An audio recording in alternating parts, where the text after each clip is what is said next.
Hello সবাইকে, দেখো গণেশ ঠাকুর যাচ্ছে আমার বাড়ির সামনে দিয়ে, তোমরা একটু দর্শন করে নাও।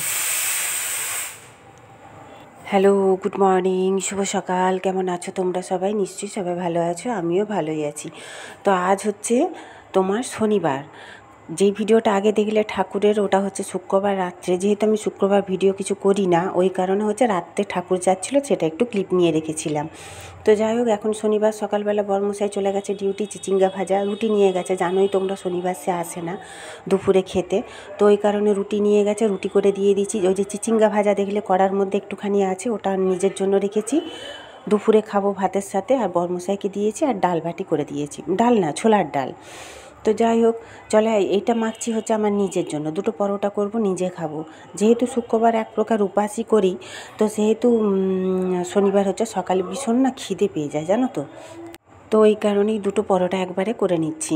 তো যাই হোক, এটা দেখছো অনেক বেলায় আনলার নিচের মধ্যে এগুলো ছিল। এটা পুরনো মশারিটা, আর হচ্ছে একটা বালাপোষের কভার। মেয়ের কয়েকটা পুরনো বইপত্র আছে এখানে। এই দেখো, এই বইপত্রগুলো ছিল, এগুলো না বিক্রি করে দেবো। বইওয়ালা গেলে, মানে কাগজওয়ালা গেলে তাদেরকে বিক্রি করে দিতে বললো মেয়ে। ঠিক আছে, তো ওই কারণে বের করেছি, হাওয়া বাতাস তো লাগে না। এই দেখো, খুলে রেখেছি এখানটা। যেহেতু খাটটা সবসময় সরানো যায় না, আমার শাশুড়ি মা শুয়ে থাকে এইখানটায়। এই লকগুলো না অনেকবার ঠিক করেছি, কিন্তু না লকগুলো নিচের লক দুটো কিছুতেই ঠিক থাকে না, জানো তো। প্রায় এই নিয়ে প্রায় 3-4বার ঠিক করিয়েছি, নতুন লক লাগিয়েও দেখেছি, তাও হলো না। সেই লকগুলো নষ্ট হয়ে গেছে। উপরের লকটাই ভালো আছে, ওখানে ওই জন্য ভালো জামা কাপড় রাখি। আর নিচের এগুলো যাই হোক, মানে জবথব যে কিছু রাখি আর কি, জিনিস রাখার তো আর শেষ নেই, ওই কারণে। তো চলে, এখন অনেকটাই বেলা, এখন ঘরদোরগুলো মোটামুটি ঝেড়ে ঝুড়ে, যেহেতু টিফিনটা করে নিয়েছি, নিরামিষই খেয়েছি যদি বা, দুটো পরোটা, একটু ছোলার ডাল আর একটু চা, এই খেয়েছি। ওই কারণে হচ্ছে দেরি করেই স্নান করে পুজো করব। তো এখন জামা কাপড়গুলো, ভালো রোদ বেরিয়েছে। জামা কাপড় বলতে সেদিন যে বরমশাইয়ের জামা প্যান্টগুলো রোদে দিয়েছিলাম, সেই জামা কাপড়গুলোই টেনে আবার আজকে ভালো করে রোদে দেবো, কারণ সেদিন তো ভালো করে রোদ বেরোয়নি। রোদ বেরোনোর সঙ্গে সঙ্গে বৃষ্টি শুরু হয়ে গেল, ওই জন্য জামা কাপড়গুলো তুলে দিতে হয়েছিল। তো আজকে ভালো করে একটু ভাজা ভাজা করে নিই, দাঁড়াও। অবশ্য বেশি জামা কাপড় তার নেই, কিন্তু এর মধ্যে না বেশি জামা কাপড়ই সে পরে না, সেগুলো বাতিল করে দেবো ভাবছি আজকে। ওই বের করে না, ওই যে আল্লাহর নিচটা দেখলে ওখানটা ফাঁকা করেছি, ওখানটায় ঝেড়ে ঝুড়ে ওখানটায় রেখে দেবো। পুরনো জামা কাপড় কেউ নেয় না, জানো তো, আমাদের এখানে বড় কষ্ট করে একে ওকে তাকে দিতে হয়। বাসনবালাগুলোকে দিতে চাই, তারাও নিতে চায় না। কোথায় যে করব ভেবে পাই না, জানো তো। পুরনো বলতে একবারে ঝুরঝুরে তো আর হয় না, একটু একটু রং চটে যায়, একটু হয়তো কলারটা ছিঁড়ে যায়, এই রকম পুরনোগুলো, তাতেও কেউ নিতে চায় না। বড় সমস্যা হয়ে দাঁড়ায়। ওই যে কাঠের আমার বড় আলমারিটা দেখছো দেওয়ালের উপরে, মানে শোকেস, ওইটার মধ্যে যে কত পুরনো জামা কাপড় আমার আছে, মানে আমার, মেয়ের, বরমশাইয়ের, সেগুলো সমস্ত ওঠানো আছে। এই 3টে পিস বরকে সেদিন বললাম, দেখো দুটো, একটা প্যান্টের পিস, দুটো জামার পিস। এটা না জামার পিস, জানো তো, আমি না জানতাম না। তো বললাম এগুলো বানিয়ে নাও, কারণ ভালো কাপড়ের, রেমন্ডের। আগে আর বানিয়েই পরতো গো, এখন কি হয়েছে, এই বছর দুয়েক সে বানিয়ে পরতে চাই না, রেডিমেড কিনে নেয়, ওগুলোই পরে। তো বললো কালকে রাত্রে দেখে বলছে ঠিক আছে তাহলে দেবে বের করে, বানিয়ে নেব। একটা জামার পিসও বাবা এবারে জমায় ষষ্ঠীতে দিয়েছে। এই জামাগুলো প্রায়, মানে নতুন নতুন গেঞ্জি জামাগুলো এগুলো পরে না, জানো তো, তার নাকি টাইট হয়। এই সাদা জামাটাও পরতে চায় না, যেহেতু সাদা, পরতে চায় না কিছুতেই। তো ওইগুলো হচ্ছে বাতিল করব, জানো তো। তো যেগুলো বাতিল করব সেগুলো আর রোদে দেবো না, জানো তো, নাকি রোদে দেবো ভাবছি, দাঁড়াও। আর রেগুলার জামা প্যান্টগুলো আছে সেগুলোও রোদে দিয়ে দেবো। এই দেখো, এই জামা প্যান্টগুলো একদম পরে না। এই জামাটা তো পুরো নতুন, আর বড়, বিশাল বড়, জানো তো। তখন তো চেহারাটা ভীষণ ভারী ছিল, তখন বলতে আজ 3-4 বছর আগেকার কথা বলছি।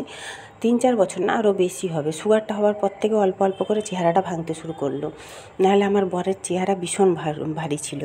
তো যাই হোক, চলো, অনেক কথা বলা হয়ে গেছে। এগুলো সমস্ত টেনেছি, এগুলো রোদে দিয়ে আসি। এখন জায়গাও আছে, আজকে কিছু কাঁচা ধোয়া করিনি, ওই কারণে জায়গাটা অনেকটাই আছে। আর ছোটো পিসি শাশুড়ি নেই, যার তো যা যে কটা মিলেছে, আর আমি। তো এইগুলো হচ্ছে স্নান পুজো টুজো সেরে প্রায় 1টা বাজতে যায়, রান্না বসিয়েছি। রান্না বলতে বললাম তো একাই খাবো, ওই জন্য সয়াবিন আলু পটল দিয়ে তরকারি করব। পটলটা ভেজে রেখেছি, সয়াবিন সেদ্ধ করে রেখেছি। এখানে মশলা বলতে হচ্ছে আদা জিরা বাটা, আর হচ্ছে টমেটো, কাঁচা লঙ্কা, এইসব কষতে দিয়েছি, হলুদ গুঁড়ো, লঙ্কা গুঁড়ো। কষিয়ে সয়াবিন আলুটা একবারে ওই মশলার সাথে কষিয়ে তরকারি করে নেবো, দুবেলাকার, জানো তো। তো গুড ইভিনিং সবাইকে। এটা হচ্ছে সন্ধেবেলা, এই যে রোদের থেকে সমস্ত তুলে নিয়ে এসে দুপুরবেলা রেখে দিয়েছিলাম, সেগুলোই এখন ভাঁজ করে নিচ্ছি। ভাঁজ করে আলমারিটা গুছিয়ে নেব। আলমারি বলতে বরমশাইয়ের একটা তাক পুরো আছে, ওই তাকটাই গুছিয়ে রাখবো। এই জামাটা পুরো নতুন, জানো তো, সেই বছর 2 আগে কিনেছিল, একদিন পরেছিল অষ্টমী না নবমীর দিন, ব্যাস। এটা নাকি তার টাইট। নতুনের সময় বললাম ভালো করে পরে দেখো, টাইট হলে নিব না। তবু তখন বললো না ঠিক আছে ঠিক আছে, দিয়ে আর পরলোই না, জানো। নতুন নতুন জামা প্যান্টগুলো পরে না। ফুল শার্ট অবশ্য সেরকম নেই, জামা কাপড় অবশ্য এখন খুব কমই কিনি, তিনজনেরই, মেয়েরও কিনি না, আমারও কিনি না, বর্মশাইয়েরও কিনি না। তো যাই হোক, আজ বছর 2-3 হচ্ছে জামা কাপড় খুবই কম কিনি। কী বলো তো, জামা কাপড় কেনা মানে হচ্ছে টাকাগুলোকে জড়ো করে ফেলে রাখা। পরা তো হয় না, 9 মাসে 6 মাসে একটা বিয়ে বাড়ি পড়ে, সেই সময় শাড়ি পরতে হয়। আর কী বলো তো, ওই দামি দামি আগের থেকে কিনে ওই যে সব ফেলে রাখা আছে, সেগুলো দেখলে না বড় কষ্ট হয়। শাড়িগুলো বিশেষ করে আমার মেয়েরও জামা প্যান্টগুলো খুব একটা পরতে চায় না, আর এখন তো আদৌ না। যেহেতু হোস্টেলে থাকে এখন তো লাগেই না, ছেড়ে দাও জামা কাপড়। আর সেহেতু কোনো ওকেশানেও যেতে পারে না, অ্যাটেন্ড করতে পারে না, আর বছরখানেক হতে গেল, আর হচ্ছে তোমার পরতেও পায় না আর কি। সেই কারণে মেয়েকে বললাম, দেখ বাবা এবছর বেশি কিছু কিনিস না। অবশ্য আমার মেয়ে ভীষণ বোঝে, জানো তো, এই সব ব্যাপার কেন, পড়াশোনা কেন, সব কিছুই বোঝে। ছোটো থেকেও ভীষণ ম্যাচুরিটি। অ্যাকচুয়ালি কী বলো তো, মা বাবার কষ্টটাও ভীষণভাবে ছোটো থেকে দেখে নিয়েছে। তো যাই হোক, মানে আমি যে কষ্টগুলো সংসারে পুইয়েছি, বা ওর বাবা, এগুলো ছোটো থেকে খুব দেখেছে, বুঝতে পারছো। সেই কারণে আর তারপরে মেয়ে তো ছোটো থেকে একটু ম্যাচুরিটি বেশি ওর। তো ওই কারণে হচ্ছে, আর শান্ত ভীষণ, চুপচাপ। তো ওই কারণে হচ্ছে ও বোঝে খুব, ওকে আমাকে বলতে লাগে না। ওই বরং বলে, মা আমি বেশি জামা কাপড় কিনবো না, বেশি দামের তো কিনেই না, ছেড়ে দাও।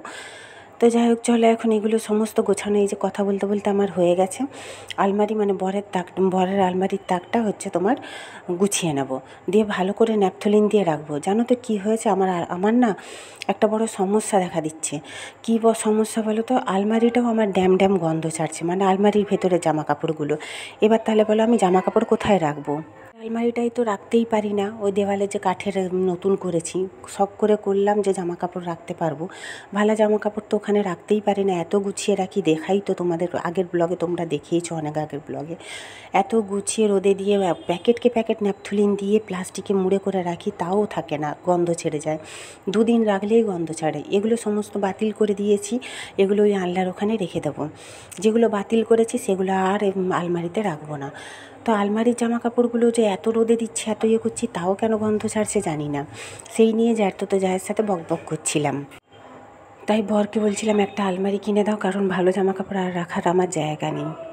আর এই পিসগুলো আলাদা করে রাখি, আজকে না হলে কালকে সন্ধ্যাবেলা গোলবাজার যাবে বর্মশাই, যেয়ে বানাতে দিয়ে আসবে। আমাদের একটা দোকান ধরা আছে, বানায় খুব সুন্দর ছেলেদের জামা প্যান্ট। আমার ভাসুরও ওখানে বানায়, আমার বড় আগে ওখানেই বানাতো, তো ওখানে দিয়ে আসবো বললো। এগুলোই আমার গোছানো হয়ে গেছে। এই গেঞ্জিটা না নতুন, কিন্তু এত লাইট কালার যে বলার না। আর আমার বর আর আমার মেয়ে, আমারই বলো, তিনজনেরই লাইট কালার আমরা পরলেই কিছু না কিছু লেগে যাবে, জানো তো। ওই কারণে ভয় খুব কম দেই আমি পরতে। তো যাই হোক, চলো জামা প্যান্ট বললাম না, বর্মশাই সেরকম ভালো জামা কাপড় নেই। 2টো মাত্র জিন্সের প্যান্ট গত বছর যে কিনেছিল, আর একটা শার্ট, এছাড়া আর কিছুই নেই। তো সব কিছু গুছিয়ে নিয়ে চলে এসেছি এখন রান্নাঘরে। একটু পায়েস বসিয়েছি, অনেকটা দুধ ছিল কালকে, জানো তো। তো দুধটা বেশ ঘনই হয়ে গেছিলো, ওই কারণে বাদশাভোগ চালও অনেকটা ছিল বলে অল্প করে একটু পায়েস বসিয়ে দিয়েছি। পায়েস বসানোর কারণ হচ্ছে, প্রথম কথা দুধ ছিল, দ্বিতীয় কথা হচ্ছে 2টো বাটি আছে। আমার জায়ের বাটিটা সেদিন গণেশ ঠাকুরের পুজোর প্রসাদ রেখেছিলাম, কিন্তু ও পার্লারের কাজ করে তো কোথায় চলে গেছিলো, ওকে আর পাইনি বলে দিতে পারিনি। তো খালি বাটিটা না দিতে কেমন লাগে, হ্যাঁ ঘরে ঘরে মানছি, তবুও দেখো সেরকম কিছু ভালো কিছু তো আর দিতে পারি না, যেটুকুই একটুকু করি সেইটুকুই দেওয়া আর কি। তো আমার যা অবশ্য চেঁচাচ্ছিল, মানে আমার জারতোতে যা, আমার নিজের যাও চেঁচায় যে বাটিতে কিছু দিতেই হবে।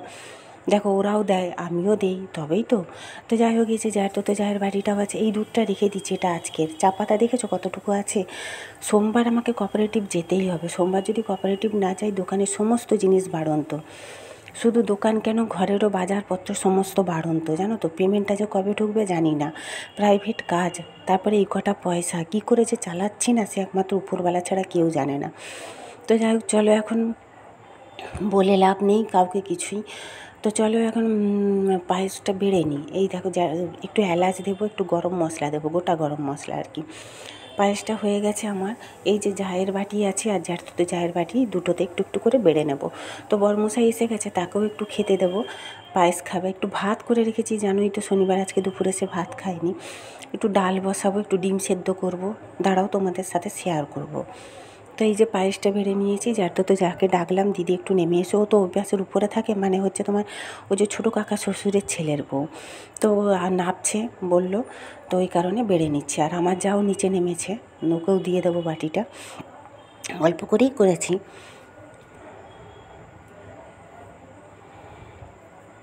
আমার তো সয়াবিন আলু পটলের তরকারি আছে, দুপুরবেলা করেই রেখেছি, জানোই বেশি করে। ও হ্যাঁ, আরেকটা কথা, সয়াবিন আলুর তরকারি না, এই যে আমার শাশুড়ির যে আরেকটা আয়া এসছে, আগে যে আয়াটা কাজ করতো ওই আয়াটা নেই, কোথায় গেছি বাইরে ডাক্তার দেখাতে, তো ওর বদলে আরেকজন আয়া এসছে। তো ওই আয়াটা যেহেতু চোখের সামনে আমি রান্নাঘরে রান্না করি, খারাপ লাগে আর ভীষণ না কষ্ট বলছে, তো ওই কারণে একটু সয়াবিনের তরকারি তাকে সকালবেলা দিয়েছি। আমি না ওগুলো আবার ভিডিও করতে পারি না, আমার খারাপ লাগে ভীষণ।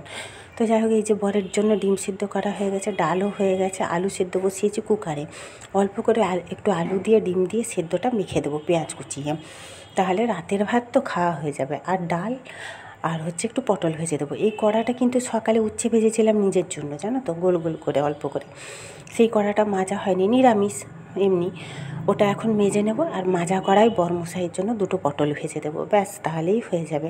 আর আমার তো আছেই বললাম।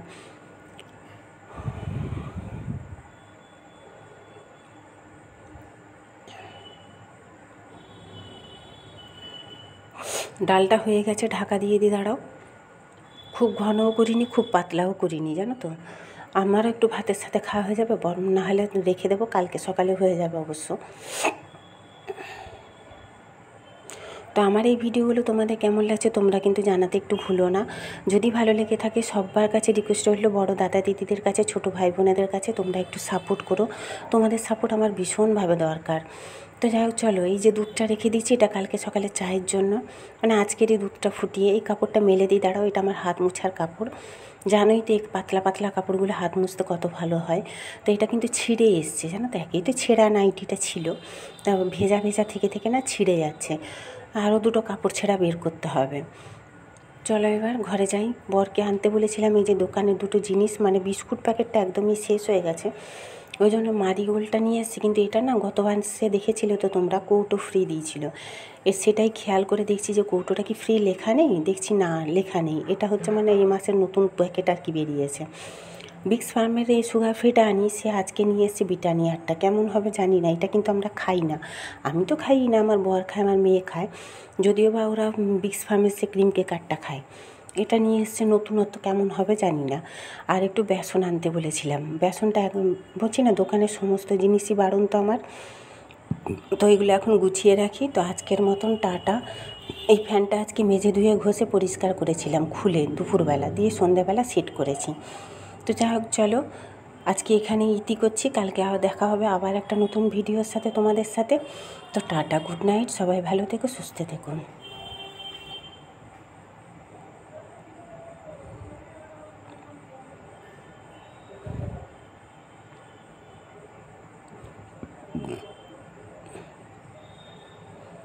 তো টাটা, আজকের মতন আমি গুছিয়ে নিই এগুলো।